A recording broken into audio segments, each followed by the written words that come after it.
always told me, be careful who you love, be careful what you do, 'cause a lie becomes a truth. Billie Jean is not my lover. She's just a girl who claims that I am the one. But the kid is not my son. She says I am the one, but the kid is not my son. For 40 days and for 40 nights, love was on her side. But who can stand when she's in demand? Her schemes and plans, 'cause we dance on the floor and around. So take my strong advice, just remember to always think twice. She told me, my baby, that's a threat, as she looked at me, then showed a photo of a baby cries, eyes would like mine. Go and dance on the floor and around. People always told me, be careful what you do, don't go around breaking young girls' hearts. She came and stood right by me, then the smell of sweet perfume. This happened much too soon. She called me to her room. Billie Jean is not my lover. She's just a girl who claims that I am the one. But the kid is not my son. Billie Jean is not my lover. She's just a girl who claims that I am the one. But the kid is not my son. She says I am the one, but the kid is not my son.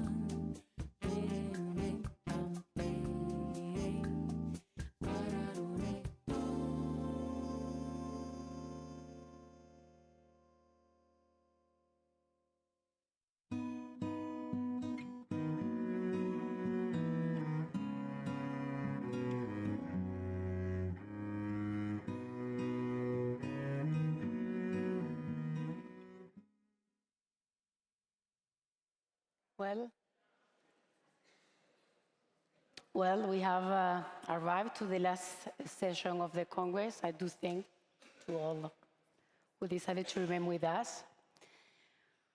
Well, this session will be dedicated to challenges in ART because we have been discussing during these 2 days about many new things, new challenges, new technologies, but the real thing is that we have a lot to do in order to keep on, let's say, trying that patients remain with us, the dropout rates, as well as accessibility to the ART technologies. So before we launch the session, I would like to invite to the stage to my co-chair, Dr. Teresa Almeida Santos, who is a scientific coordinator at Eugene Coimbra and professor in the Faculty of Medicine at University of Coimbra. She is also the director of the Department of Women, Newborn and Reproductive Medicine at Coimbra University and University Center, and holds also the General Secretary of the Federation of the Portuguese Societies on Obstetrics and Gynecology. So thank you for being with me today. That's me to thank you, Amelia, for the invitation and for this kind introduction. And now that's my turn to introduce Cristina Hickman, who is an academic, clinical embryologist and entrepreneur with a PhD in embryology from the University of Edinburgh and 26 years experience redesigning reproductive care for fairness. She is the founder of Avenues, an IVF clinic integrating AI and digital infrastructures across the patient journey. She is a former scientific representative for the British Fertility Society and the current chair of the World AI Fertility Society and ASRM AI Special Interest Group.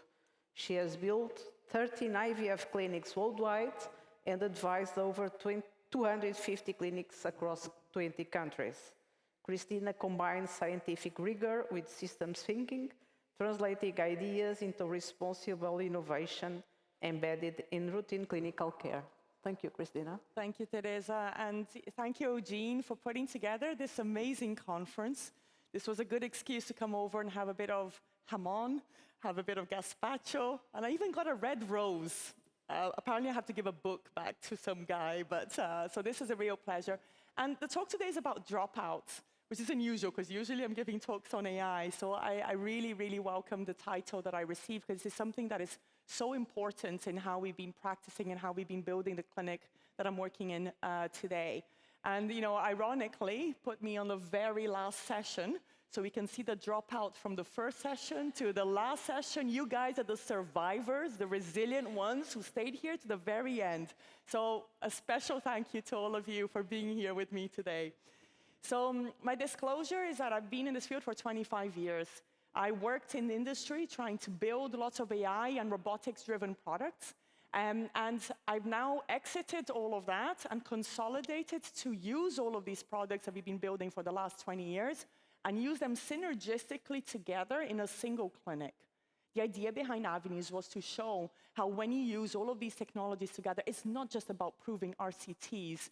And I'm going to have a few comments about real-world data. I've heard that term so many times. I think every speaker has mentioned it. We'll have a little chat about that in the context of dropout. But we wanted to show how we can create a better experience to patients. And experience and dropout go hand in hand. So those of you coming to Esri in London, please come and visit. Open door policy. We love to show you what all these technologies can do together. And if you invited me here to Spain, I want to invite you all to Portugal as well for the third World AI Conference. That's going to be from the 25th to the 27th of September. So you're welcome to come and join to learn in a multidisciplinary room with data scientists, with venture capitalists, and with lab directors and medical directors and sociologists and patient advocates. Multidisciplinary, one room, one problem to solve, how to bring the benefits of AI to every single patient that we're treating, not just now, but in the future as well. So back to the original problem, and you can tell I've been putting together the slides the last few days, because the first slide is of Louise Brown sitting right there. And she said this phrase, which I'm paraphrasing it, but something along the lines of Bob used to say in interviews that if he had told my mum to stand on her head naked in Trafalgar Square to get pregnant, she would have done it. She would have done anything to have a baby. And I think that traditionally, this was my perception of patients, that they will do anything to have a baby. So why are we talking about dropouts? If there's that level of resilience, why did she not experience the dropout that didn't allow her to be born, right? And I think the reason for that is because of the numbers. Bob Edwards and Patrick Steptoe and Jean Purdy, they had about 120 patients before they got to Louise Brown's mom and dad. And that is 120 patients compared to 40 million that we are all handling collectively across the globe. The numbers are in a completely different scale, right? One IVF cycle is happening every 10 seconds. By the time I finish this talk, there will have been another 120 IVF cycles. That is, you know, it's staggering. And so the question is, in that scale of what we're doing today, never mind the scale we need to reach to treat everybody who needs treatment out there, how do we avoid this feeling of, I am a number in a process, fragmented care, industrialized pathways? That's why we have dropout. It's a problem of today. It wasn't a problem back in Bob Edwards' time. And the definition of dropout, when you look at it in the publications, is going to be different to what I want the definition to be. The definition on the paper is about disengaging from a clinically indicated fertility treatment despite reasonable chance of success, but it's disengaging when you already started an engagement. I want to suggest that we need to have that discussion, not from the moment they start engaging with us, but from the moment they need to be engaging with us.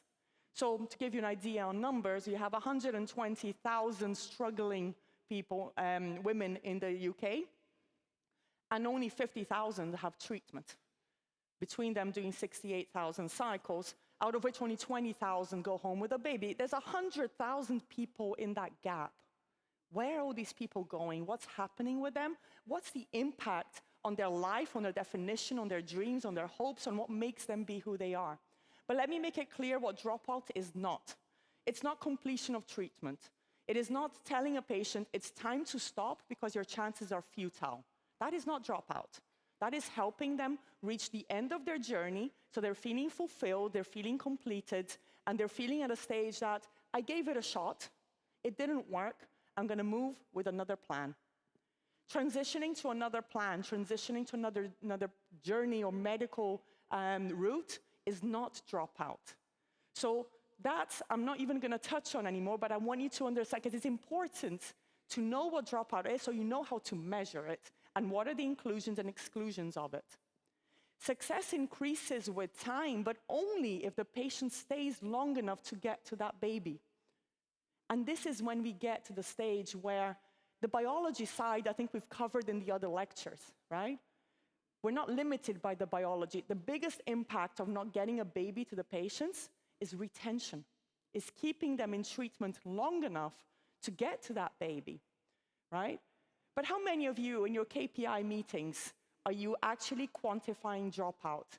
I bet you can tell me what your fertilization rate is, your blastulation rate is in your clinic, what your live birth rate per embryo transferred, but can you tell me your dropout rates at the different stages of the process?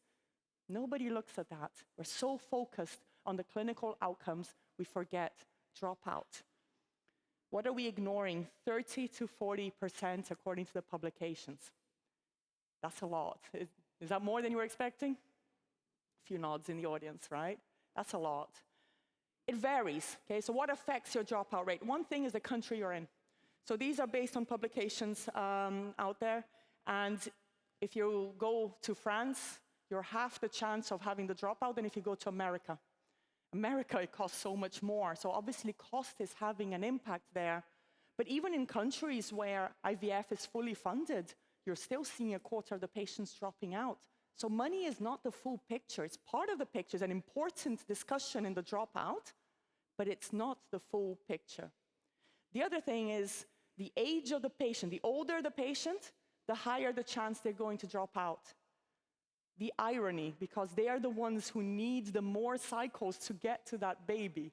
So the patients who have the stamina to do more cycles are the ones that don't need it, right?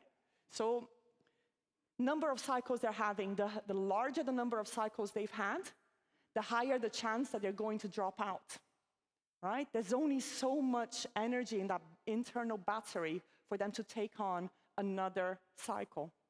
And you also have differences in the different stages of the journey, the percentage chance that you're going to have. So this is, of all the dropouts, how do they spread across the different stages of the journey? And the interesting fact here is that 65% of these dropouts happen before they even get to treatment. Think about that. They haven't even gotten to treatment and they've already given up. So why? Why are the patients leaving? And I just took this one as a screenshot of, it was on my Instagram feed yesterday. I was sitting here, and it was a patient she's usually collected, but she got into the car, and she just lost it, and just started to cry uncontrollably, because she just found out that she has less follicles than she had hoped for. These things have a dramatic impact on the patient. For us, it was just another scan. We just told her that she's got 10 follicles. She thought she was going to have 20. And she just breaks down when she's in the car, right? This emotional burden that they're carrying is the biggest issue. It's not just the clinical biology. We have to take it further. Uncertainty, feeling unheard, being alone, feeling unseen. These are the things we need to focus more on. What are the types of dropout? That last one, the publications tend to put that as a category of dropout. That's not dropout. That's end of your journey. You got to the fact that you don't need care anymore, or you're not going to go forward with care. That's not dropout. You've got your sense of fulfillment. You've been told to stop. So I put end of the journey there because publications mention it, but I question whether that should be there. The other three are the ones which are in our control. That's the beauty of this. Biology is less in our control, right? We can intervene, but there's a limit of how far we can go on the biology. But dropout is completely in our control. Lost to another clinic. If they're moving from us to another clinic, And it's because they've lost their trust on us, and it's because they no longer think that we will be able to give them the baby, or we're not capable of giving them that baby. That should be treated as an incident in the clinic in the same way as transferring the wrong embryo in the wrong patient. We should be looking at that and delving deeper to find out why did that loss of trust occur. Loss to disengagement, that's the emotional side, right? She's burnt out, she's had too much on, or him. And then the third one is affordability. So obviously, this is a factor, but it's not the complete story. So these three, I'll talk a little bit about clinic experience, clinic engagement, and the socioeconomic side of things. But there's a fourth one that the papers don't talk about. And that is the fact that most of us have the wrong definition of success. That first talk that we had about should we really be relying on RCTs or should be real-world evidence, it doesn't matter if you're doing an RCT or if you're doing a prognostic cohort study. You're defining success in a way that's misaligned with how the patient needs success to be defined. No matter the experimental design, we're going to draw the wrong conclusions, and we're going to end up creating decisions to the patients that are contrary to their needs. First, before we even think about experimental design, we need to understand how success should be defined. So, huge headache for me at the moment and for all British clinics. The UK decided to change the definition of success. They have two definitions of success. One is birth events per egg collection, including PGTA, but excluding donor eggs. And the other one that they're using is birth events per embryo transferred, excluding donor, but also excluding PGTA. I cannot understand why PGA is included here, PGTA is excluded there, and the HFA concludes PGTA doesn't help in the traffic light system to begin with. So it makes no sense to me as a professional. I spoke a lot with HFA, and they cannot rationalize it either. But it's not just this particular definition. It's all other definitions which are done on a per-cycle basis. So how is dropout affected here? If you're measuring like per egg collection and cumulative cumulative transfers coming from that egg collection cycle, if your patient gives up before she gets to those frozen embryos, that's dropout. That's going to have a direct impact on their chances of reaching that KPI that the UK has chosen. But the issue is that it might give a low success rate number for a clinic that's actually doing really well. They just happen to be really good at retaining that patient that is harder to get pregnant. So why is that number smaller if this is a more competent clinic? So what we measure in terms of pregnancy rate or clinical, if it's per cycle, we're missing the point. Patient doesn't care what is her success rate per cycle. She wants to know, what are my chances of having a live birth once I come through your door? Within 12 months, within 18 months of coming through your door. What are the odds? And this is one of the KPIs that SART like to use. It's not their headline one, but it's one of the KPIs that the Americans like, and it's the best one that we have to align with the patient's interests. If you want to do a dual stim, which has double egg collection, if you want to do a triple egg collection cycle going in there, we're going to dilute ourselves in terms of the UK definitions, but we're going to maximize the chances in this definition of success, which is what the patient cares. On top of that, alongside, you also need to be looking cost to baby, time to baby, convenience to baby. It's the David Sable KPIs, and that is how we measure success. That is what our patients want, not across a cycle, across their whole journey. And the biggest failure in fertility care is not a negative pregnancy test, is a patient who left us because we ill-define success, and therefore we've been treating the patient cycle by cycle by cycle. We never sat there and strategized her journey as a whole. So I'm going to give you a few examples of how we've dealt with this, right? So we had the talks on PGTA, so Tony did a great job on giving us the evidence on PGTA. So here's our data, okay? So you got 40+ patients only. This is low ovarian reserve.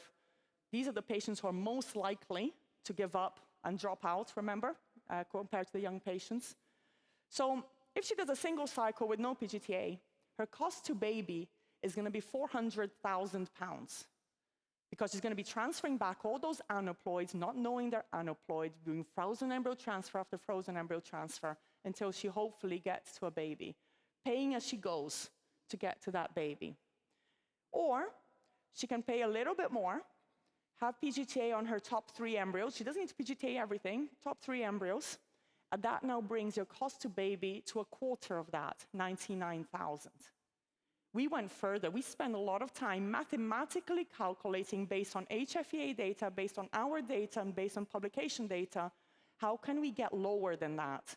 And the calculation got us, remove the embryology costs from a triple cycle, freeze your eggs. In our hands, at least, if you freeze eggs or fresh eggs, same chance of success. Now you don't have the embryology costs. You don't have the embryoscope costs, the embryology costs for 3 cycles. Now you have 3 egg collections, leading to a single embryo transfer with PGTA, with a frozen embryo transfer, costs $18,949, but now her odds and the cost to baby drops to $44,000. This is how we need to think across a journey. We think cycle by cycle, we miss this. We miss the opportunity to bring the price as low as possible, especially for the patients that are trickier to get pregnant. Obviously, the lowest cost to baby is if she uses egg donation, but that's not always the option that a patient wants to have. But it's not just the cost to baby, the time to baby is affected as well. You're having the transfers of all those aneuploid embryos not knowing they're aneuploid. It's going to take you 18 months to get to that baby, 8 months if you're using PGTA, 4 months if you're doing a triple cycle to increase the chance of having an euploid, 1 month if you're having egg donation. But the convenience matters too. Look at the journey that they're having on the different examples and the experience that the patient has to go through, the amount of emotional battery that they're going to drain going through. So once you got that right, the next thing is giving them a good experience. Now, I know it hurts to talk about 1-star Google reviews. We all have it. We've got them too. But don't worry, so does the Pyramid of Giza. So that makes me feel better about our 1-star reviews. We got to learn about them. We got to fix the issues that are leading to the 1-star reviews. But what is really interesting is we've done an analysis of all the London clinics. And we see that the size of the clinic is directly correlated with the proportion of 1-star Google reviews. So we haven't mastered as a field how to scale and give them that experience that they need to have. So we have also had an increase for us. So I've got our growth when we went from 500 to 1,500 cycles, but we see a steeper line. We're not perfect, we're still working on it, but this is the sort of thing that we're monitoring and trying to get better than we were before. Clinic engagement, for those of you who are involved on the marketing side, there's a whole thing, because a lot of you will be monitored as doctors on your conversion rates, right, which is the alternative to dropout, your conversion rates. And this will be directly impacted on how the patient reached you. So I don't like the idea of conversion rate without looking in the context of whether the marketing team used book now or learn more. That has a direct impact on whether this is a high-intent patient or a low-intent patient. And this is nothing to do with how good a doctor you are. This is just to do with how we communicate to the patient before they even came through the door. So when you're looking at dropouts, you need to look at it in the context of how you brought that patient through. Clicks is not a goal, that should not be in your KPI. So how do we solve all this? In the last 55 seconds, we use technology. So now we're back to my home ground, okay? Using AI, using robotics, not because we want to be colder, but to improve our compassion and humanity with our care. We need to evolve to go beyond just looking at AI-driven tools that are just assessing our eggs and our embryos, and we need to figure out which ones are bringing a better experience to the patient. So we have a lot of tools that we're using to capture more data on the semen side than what the WHO guidelines are. We all know the limitations of the WHO guidelines. It has not been designed to allow us to decide whether she should go try naturally or do ICSI or IVF. We need better KPIs that are better biomarkers to help us understand, and for that we need to capture more data. All our semen parameters are AI-driven. We also need to have AI for not just for ranking embryos. Nobody had the problem with ranking embryos. Our problem is understanding why this embryo is not implanting and this one will. Our problem is being able to tell this patient as early as day 2 that although she's got 17 eggs, 17 embryos that have fertilized, none of them are expected to form a blastocyst. Whilst your next call is a patient that only has 1 embryo, but we're highly confident that you're going to get to that blastocyst despite the fact you only have 1. That's the power. I haven't changed their chances of having a baby, but I changed their ability to cope with the unknown during the lab period, which is one of the most stressful stages of care. We now invest in a lot of technologies that will give us more visibility and help us better understand that why. So here we're using holotomography to track individual mitochondria that are going through the egg. This is using AI together with holotomography. We are able to look at the individual chromosomes inside each cell, not just during the PGTA or the blastocyst. We can see our spindles clearly. As you can see here, we use digital dyes, so all of these are safe to use on embryos. We can look at the lipids. We still don't know what all these things mean, but we're capturing the data. We can look at the lysosomes. We can put all of these dyes together and look at the eggs or the embryos in 3 dimensions, which is, they're not flat pancakes, by the way. They're 3-dimensional structures, and we can understand, with the individual organelles being tracked with the digital dyes, why this egg never fertilized. We can look at the zona pellucida in a detail we've never been able to before, and we can see the sperm bound so that we can look at sperm binding in a much greater detail. And we can look at sperm in our semen analysis in 3 dimensions. I call this the carpet of sperm, but I was told by the marketing team that's not a good title. We can track the individual sperm in the same way we can do with the eggs, and we can look at them in 3 dimensions as well. And all of that gets collated into reports that's not written in medical jargon, but in a way that any Tom, Dick, and Harry can understand what's going on with their personal fertility potential. We've optimized our efficiencies to get to 500 cycles per embryologist, with everybody working 4-day weeks, 170 days a year. That's all you have to do, and we're making 500 cycles per embryologist.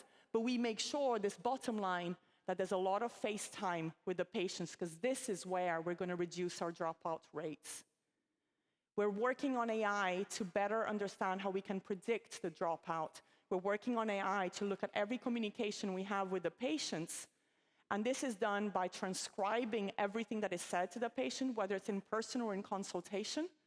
And we can now measure the positivity and negativity of the words in communication with the patients over time. We preempt a complaint before the patient even realizes they're starting to get frustrated with us.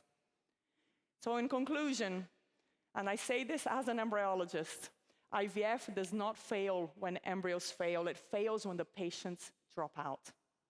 Thank you very much.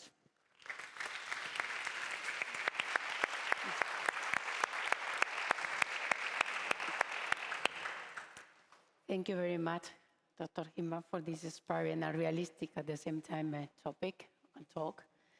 Well, it is the time to call to the stage to our last speaker. It is my pleasure to introduce Dr. William Ombellet, who is graduated as a medical doctor from the Catholic University of Leuven in 1979. He started his career researching infertility in IVF in 1984, and from 2001 until 2004, he was the president of the Flemish Society of Obstetrics and Gynecologists.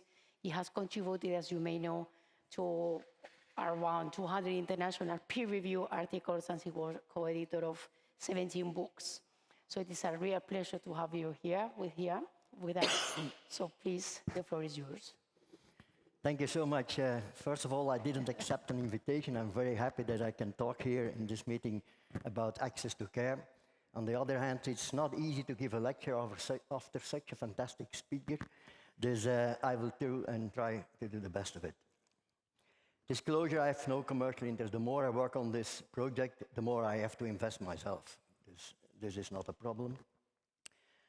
First of all, we have at the moment more than 10 million IVF babies. We all know about that. And all congresses, everybody is very happy about it. And indeed, this is a success, although I'm sure that perhaps 1 million would have been born without IVF as well. It's a success at this moment, but if you look at what is the access worldwide of IVF and ICSI procedures, assisted reproduction, it's still less than 15%, and this is a problem. And there is the IVF paradox, insufficient access in the low-resource countries and overconsumption in the high-income countries. So we have to think about that. What is the need? And this is a calculation which was done by Bart Fauser long ago. If you start with 1 million and you have all the papers written at that time, then you end up that you need 1,500 cycles, IVF cycles or ICSI cycles in a country per million. And if you go above it, then perhaps you overconsume. If you go below it, then there is a problem. In most cases, it's a problem of reimbursement. And if you look at Belgium, for example, we have a very good reimbursement policy, 6 cycles, including medication, including cryocycles. And we promised the minister in 2002 that we would drop the multiple pregnancy rate, which is a costly business. The prices, because we had to register everything, we have to use less medication and, of course, less complication. And then we could convince the government for a reimbursement policy. At this moment, everybody in Belgium can have IVF without financial really costs. And the same in Japan, they also have a similar reimbursement policy, and many other countries. And there is the access to care about 100%. But if you go to Latin America, the United States, Sub-Saharan Africa, you see it drops. And these are figures from a few years ago. In Latin America, only 11% of the population can afford IVF or ICSI. And even in the States, it's less than 40% because it's so expensive, and other reasons, for example. The Sub-Saharan Africa, of course, this is the main, less than 1.5%. And the problem is that in those countries where there is less access, the consequences of infertility care, of infertility, are much worse than we have in our countries. For example, in Sub-Saharan Africa, but also parts of Asia, if you don't become pregnant, and mostly the women are the cause for the couple, then they divorce, they put you out of the family, it ends up with suicide and so on. This is a real big problem, and in those areas of the world, we cannot help them. And only a minority, the very rich people, can afford IVF. And if you look at this was a calculation in 2010 by Connolly, who is a health economist. And you see that in the years, this is the direct cost. This is not the cost also linked to the complication and multiple pregnancy rate and the multiples, because this is the most costly thing. But you see that the price nowadays went up almost 2 times more than it was in 2010. These are only the direct costs. The prices don't go down. And of course, this is what we see then in Africa. They have a few centers, and they have a big population, and the opposite in Western countries. And we heard a lot today and yesterday about the challenges, the innovation, and it's really fascinating what we can do nowadays. It's fantastic, artificial intelligence, genetic testing, and so on and so on. But do you believe that the costs will go down? I'm not sure of it. I don't think that all those innovations are of value for the very poor people who also deserve to have a baby in the low-resource countries. And this, we have to do something about it. And the commercialization is a big problem, and also the add-ons. There's a huge money, a budget, which is linked to add-ons. Most of them are unproven, and it's fascinating that nobody complains about it. In Belgium also, they have a reimbursement. They can easily do IVF, and then they give a lot of money to acupuncture, to homeopathy, and so on. Then I thought, why do we have a reimbursement policy if they give the money to unproven things? And for example, ICSI nowadays in the Western countries, high-income countries, 19%, 100%, even in Belgium. And you don't make more money with ICSI. It's the same. but they all do ICSI. And there are studies enough that prove that if there is not a severe male factor, that IVF is even a better solution to do regular IVF. And in The Lancet, there was an editorial, indeed, that the fertility industry is nowadays makes profit out of the fact that people want to become pregnant and want to pay a lot of it for that reason. Do we need sophisticated IVF labs? Sure, we need it. Why do we need it? If you have less than 1 million motile sperm after washing procedure, then you need ICSI. You need it for PGT in certain cases. You need it for so many things. There's about 30 to 40% of cases of the cohort of IVF cohort we have in our centers can be need a fancy lab. But should all IVF labs be sophisticated? Not at all. It's not needed in all cases. And then I come back to the Arusha meeting, which was in 2007, almost 20 years ago. Pity. And at the end of that meeting, that was 37 experts coming together for the first time, talking about how are we going to increase access to infertility care worldwide. And there were health economists, there were politicians, there were embryologists, clinicians, everything you can imagine, they were there, ethicists.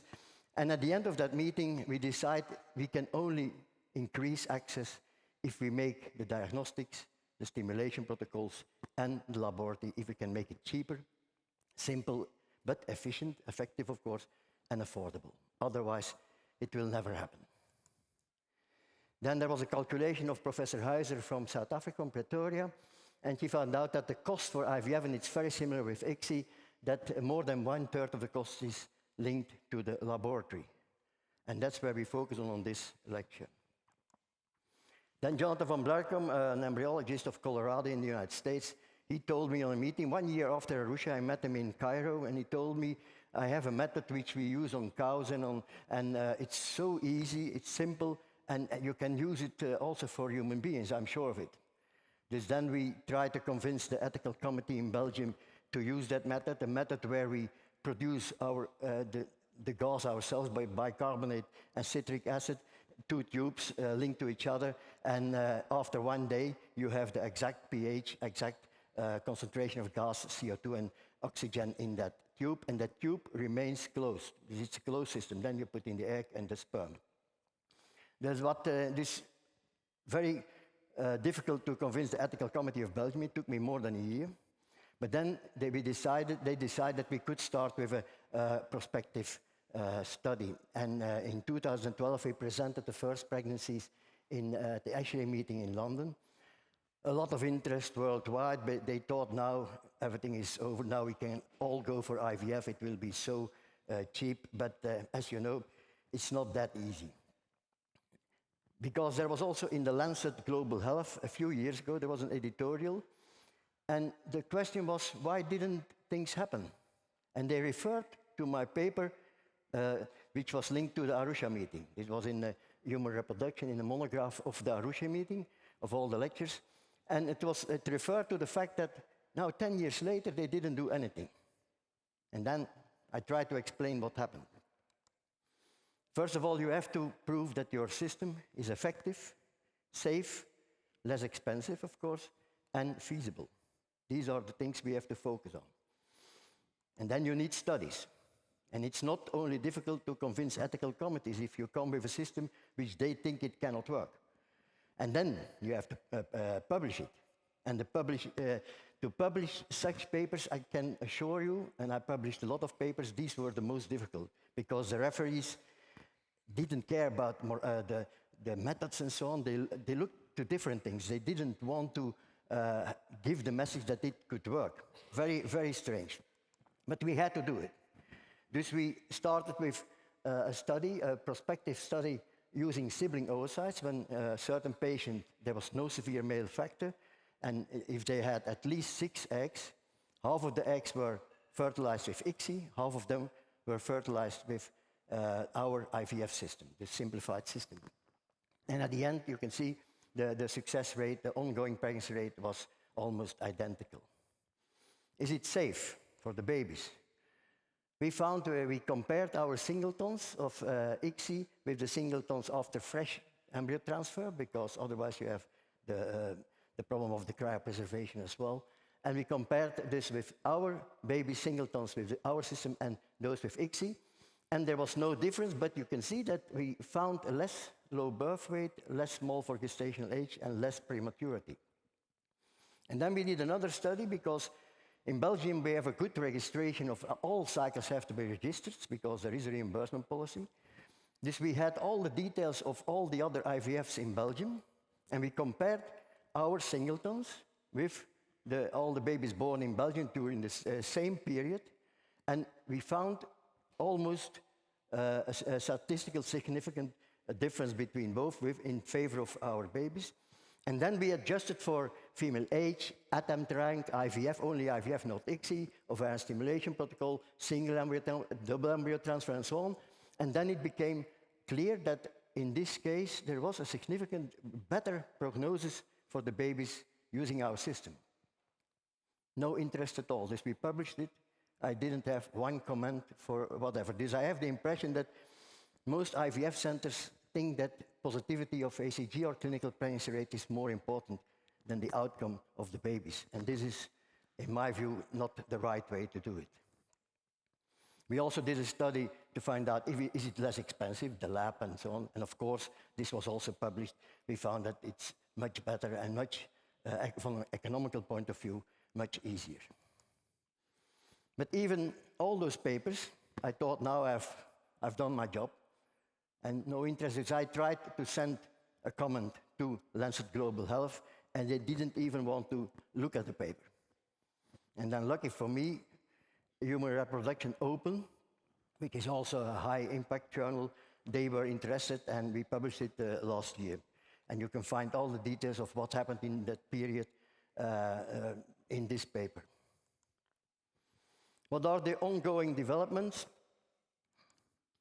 We are working, my dream is that there will be a public-private partnership, and that the good high-end IVF centers supervise other small labs all over the country, especially in the low-resource countries, and they supervise it, and in those centers you can use a lab which is only 1/10 of the price of a normal lab.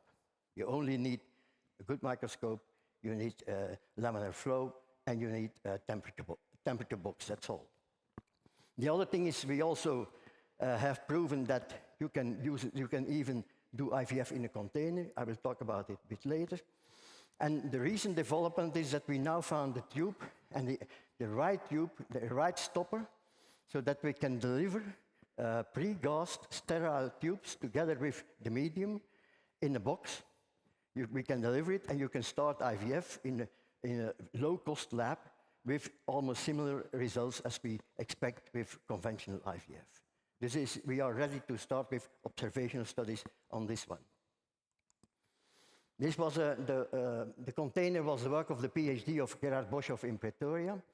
It was quite a job, because it was also the corona crisis and so on. It took years to start with it and to finish this, but at the end we did a pilot study with 12 patients, 10 got the transfer. They were also selected for IVF, the normal selection of IVF, no severe male infertility. We had 10 transfers, 5 of them became pregnant, and 4 babies. 2 black, 1 colored, and 1 white baby, but the mother of the white baby didn't give us a picture, strange enough. But it was a good thing for South Africa, 2 blacks, 1 colored, and 1 white. We have proven that even in a container, what we did, the pickup was done in the hospital, and all the rest was done in the container, also the transfer. Everything happened in the container.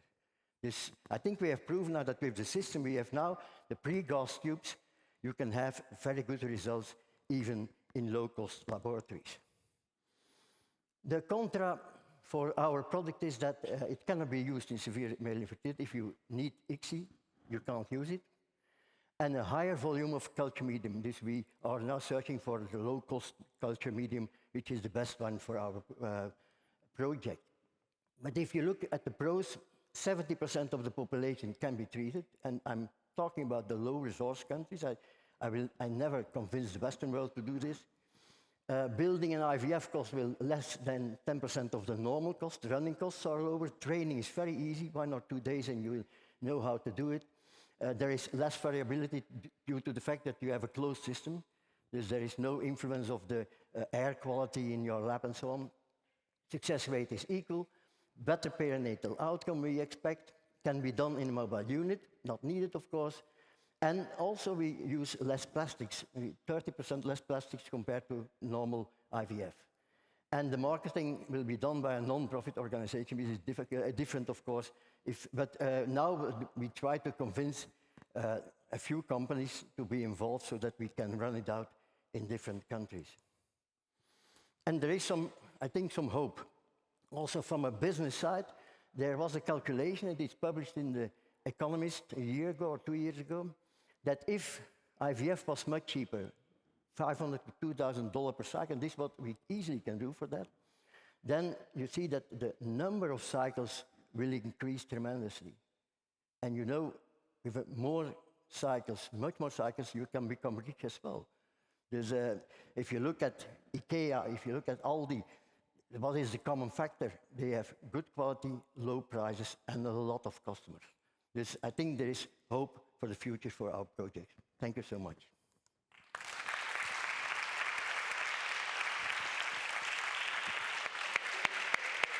Thank you, Professor.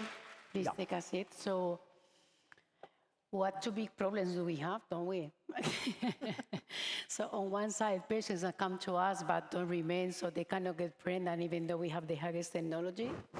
And on the other side, let's say people that cannot have access to. Complete opposite. Complete opposite. So I did it on purpose, in fact. Well, any question from the audience?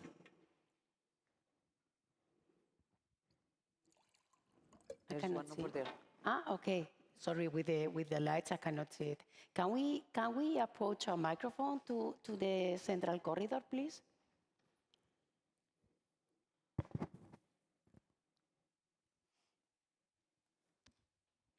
Hi, dears. I just want to congratulate Willem, of course, also Cristina, but you touched my heart.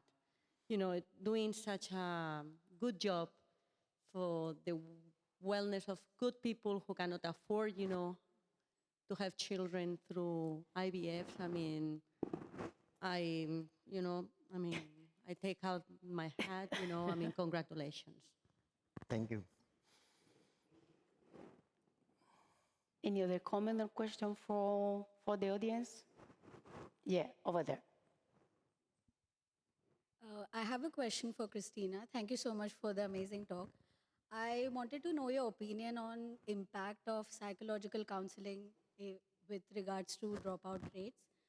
What is your opinion on that? And when do you think it should be introduced, like from the very first visit itself, or like only when they have some negative response or something like that? Yeah, I think that's the general perception, is that you offer support when they've gone through a bad experience during the journey. They got failed FERT, so they got no blastocyst transfer. But I think that's too late, because that's when they need to be psychologically at their strongest to take that hit. We know already from psychological studies that there are certain stages of the treatment where like every patient goes through a dip in their stress, in their sense of contentment. And the 2 biggest ones are in the lab and the 2-week waiting for the pregnancy test. They need the most support there. But if we wait until they're asking for help before we provide the support, the damage is already done. So I believe that they should have psychological support from the very beginning. Having said that, and aligned with Will, we also need to look at how do we keep your cost to care as low as possible. And that's a conflicting thing that we have at the moment in our clinic, because there's an extra, the partnerships that we have are external, and there's an extra charge to every time that they see psychological support. And we are trying to offer IVF for $2,949, all-inclusive. This is for the good prognosis patients. So this is something that we're battling at the moment. And the way that we're trying to tackle it is it's always accessible, it's always available. Okay? There is an extra cost for us, which is not ideal. But our entire team is trained on compassion support to make sure that we can manage that from that side as well. But the ideal would be that they have coaching even throughout their journey. But we haven't been able to fit that financially into a model of trying to get things as cost effective as possible. So that's one of our challenges. How do you deal on your I side? totally agree. And in Belgium, we have 6 cycles reimbursements. There's no financial problem. And even then, almost all patients, they stop after 3 or 4 cycles, even if they are not pregnant. I think the coaching and the psychological support, especially the moment that they hear about what was the fertilization, are they pregnant or not, and nobody helps them at that moment. Yeah. And this is disaster. It's not, financial is important, but it's only one of the things. And the dropout rates are so important. In Africa, it's easier. They cannot reach the center. Then that's one of the reasons why we had a study in Pretoria, and a lot of people that came from far away, they didn't come for IVF when they were selected because it was too far. Yeah. One more question for the audience. Dr. Papier. I think that it's not opposite. It's complementary because each strategy, treat different populations. So I think there are some population for the technology because millennials, they are technology people, and it's a right for them to have technology, to have a good data, etc. And maybe in other part of the world, there are another needs. This is one. And the second is, Cristina, you show us what the mother of Louise Brown says, but this mother was from other generation. This new generation, they don't do this effort. Maybe. For that and for another thing. So you agree with me that it's... I agree that the challenges that we face today with patients who are a generation that's more emotionally aware, emotionally intelligent, I think is a way to put it, right? Adds to the resilience of going through care. Okay, I do, and I'm sorry if that's insulting. That's just an opinion that I think that is a factor. But the response to that is for our generation to become more emotionally intelligent, to support, to be able to communicate and connect with that generation. We definitely have a generation gap between the ladies coming in to have treatment and the experience. I'm from a different generation now to the patients I'm treating, right? So I'm very aware of that at the moment. And this is something that, but it's not the core of the problem. The core of the problem is that we need to figure out how we give that same human touch that Bob Edwards gave Louise Brown's. I mean, they were always together, that support they gave even after she was born, right? Yes, it's because she's the first IVF baby, but that was the level of touch that was able to happen, which I can't do with 1,500 cycles. And if I do that level of support, then I'm going to have to choose how many patients are going to have access to care. And the two are a balancing act. The more support you give to the patient and the more time that we're dedicating to the patient, the less patients will be able to be treated in that clinic. But globally, I'm trying to think of this strategically at a global level. How do we solve this? You go to China, 5 minutes per consultation. The patient doesn't speak. The doctor tells them what's happening. You go to San Francisco, 1 hour.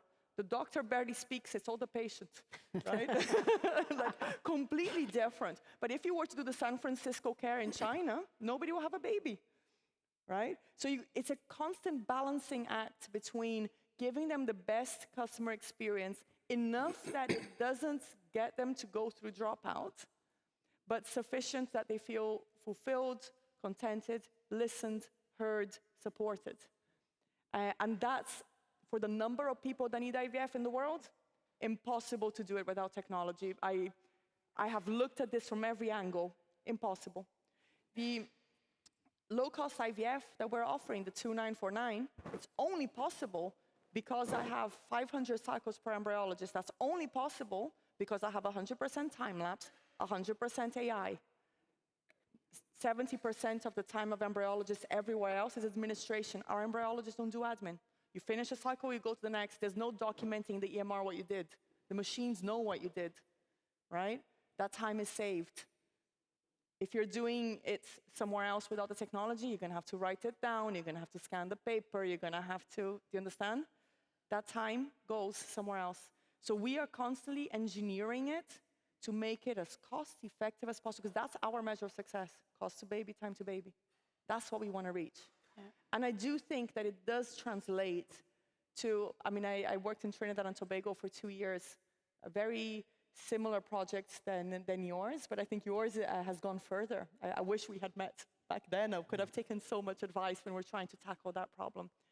Different parts of the world, different challenges, but I think collectively we can figure out with technology how to get everybody the baby they need. But for me, it's clear, technology, essential. And generation, it differs a bit with 20 years ago, but the calculation I showed from Bart Fauser, 1 million to 1,500 cycles you need. From the 1 million, 3,000 were selected for IVF, and only half of them went to IVF, even in those years. It's not that everybody went to IVF, those who are selected. It's the same, a lot of patients don't want to go for such technology.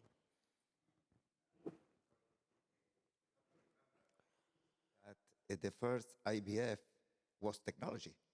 Yeah. And was very expensive. So it's the same, but in different scale. Any other? Oh, there's one more question just behind. And you have two? Okay.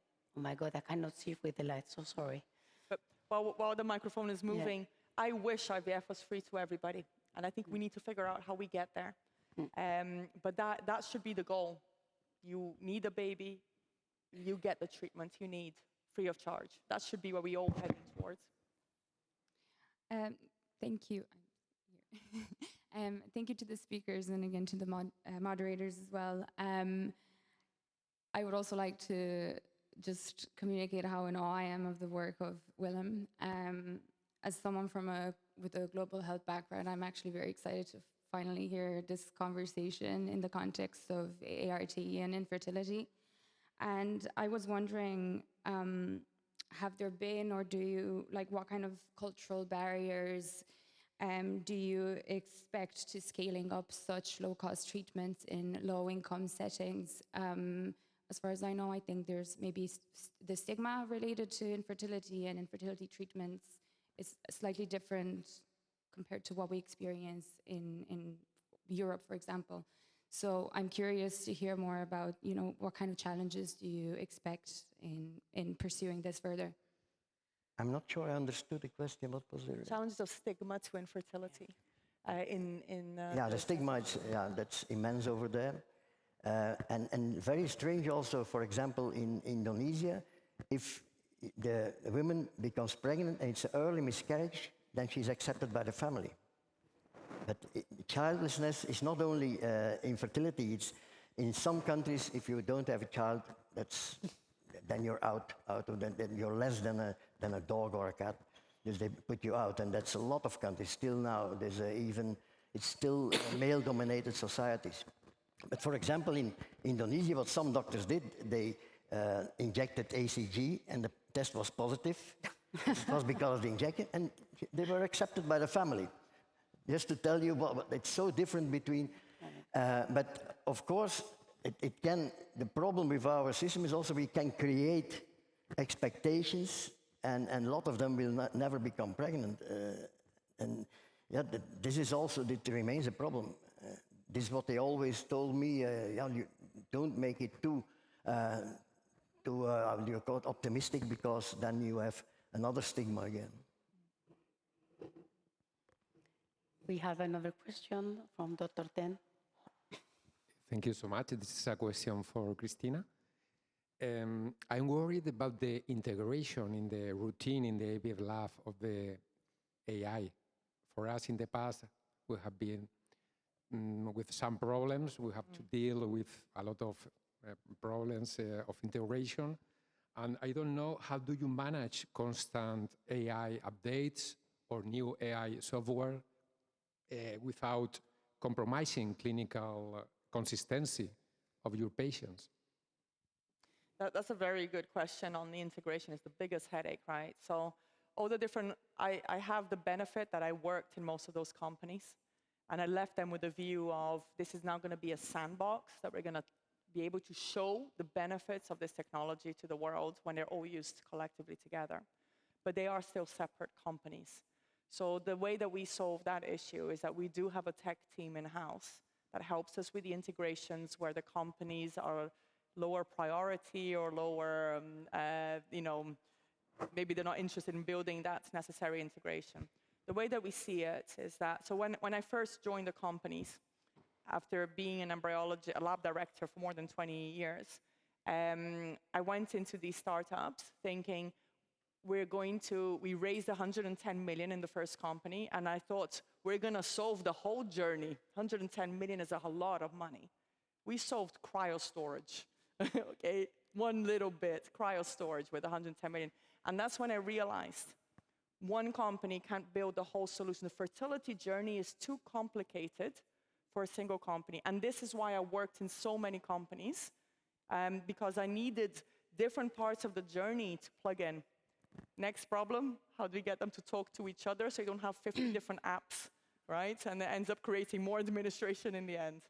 And that's where we had to have our own tech aspect behind the scene. In fact, our tech team goes out there and tests the cybersecurity of all of these companies and then builds patches and sends to them saying, now put this patch with everybody else. Okay, so we see this as a partnership.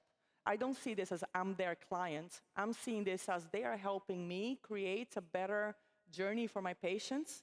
There are problems with all of these technologies. None of them are perfect. We need to work with the companies to get it to where it needs to be. And that's part of how we created the AI Fertility Conference, because we knew we needed a direct dialogue. It can't be the suppliers are in one room and the healthcare practitioners are in another. I know about all the history of bribes in pharma and all that, and there's a reason why things are separate. But my theory is that we need everybody in the same room, so you can have the engineers, the mechanical engineers, the data engineers, the embryologists, everybody talking together to solve each of these little problems that are happening in the various systems. Every day, I have a lab director who does the operational, and I have a lab innovation director who's dealing with that side. It's as much work to manage the technologies as it is the people. Two people, same role. But it works. It works, and it's better than what we had before, and it's easier to practice than before. And do you use for your patients? Sorry, what do we use? So I'm going to have to give you a list. It's 16 different companies all patched together to create a synergistic experience. The way that I see it is like an orchestra, and I have different instruments. And these tools, by the way, they get obsolete very quickly. 2 years later, a new tool comes in. I replace the instrument. I go back to the first company and say, I'm sorry, but there's something better come along, right? And then, but we give the feedback. And then they go off and they go to work on something else. They come back, they have a new instrument that wasn't there before. Suddenly a violin becomes two separate instruments. So gradually our orchestra keeps growing, or sometimes they merge into a single partner. But all of our partnerships are done in this cohesive way where we make all of our decisions, not because I got shares in a company or not got shares in a company. This tool brings the best interest to the patient. You get a seat on the orchestra, right? So that's how we make our decisions. And therefore, we need to move away from the fact that change is bad, because working at Avenues, every day is a different process, because there's always something new. So we have a team that is excited to bring the next change. So there's a whole talk that I've given somewhere else. I don't believe in standardization anymore. You can't have the standardization the way it worked really well for us for the last decade, SOPs. Now it needs to be about how we continuously evolve to speed up the innovation process in our clinics. It's lean management, not quality management, and it's a different approach which helps you move faster. And that's how we've been functioning for the past 2 years. It's a lot of fun. There's a lot of bean bags. There's a ping pong table to help us with the creativity. And we are always kind of trying to solve a puzzle that everybody just accepts as a normal day-to-day. So that's it's different. At least you got some money. I'm still waiting for money. Because we tried for the NGOs, we tried for the foundations, Gates, Bill Clinton's foundation, everywhere. And they all found it a fantastic project. But nobody wanted to fund because it was all family planning, limited resources, and they still believe that one IVF cycle is at least $15,000. So you can imagine that if they have to give money and to the low-resource countries, that they rather prefer vaccinations, HIV prevention, and so then 15,000. But now we are going to send a questionnaire around to all those NGOs and to the foundations, ask them why they didn't do it, and we know why. But also telling them there is now a system which is cheap and is as good as a normal IVF. Will it change your attitude? This is what we have in mind now. And the only way for us, I think, to survive is to convince the politicians in those countries so that there is a public-private partnership with the public centers and a private high-end center, and that it's also that the government is behind it. Otherwise, it never survives.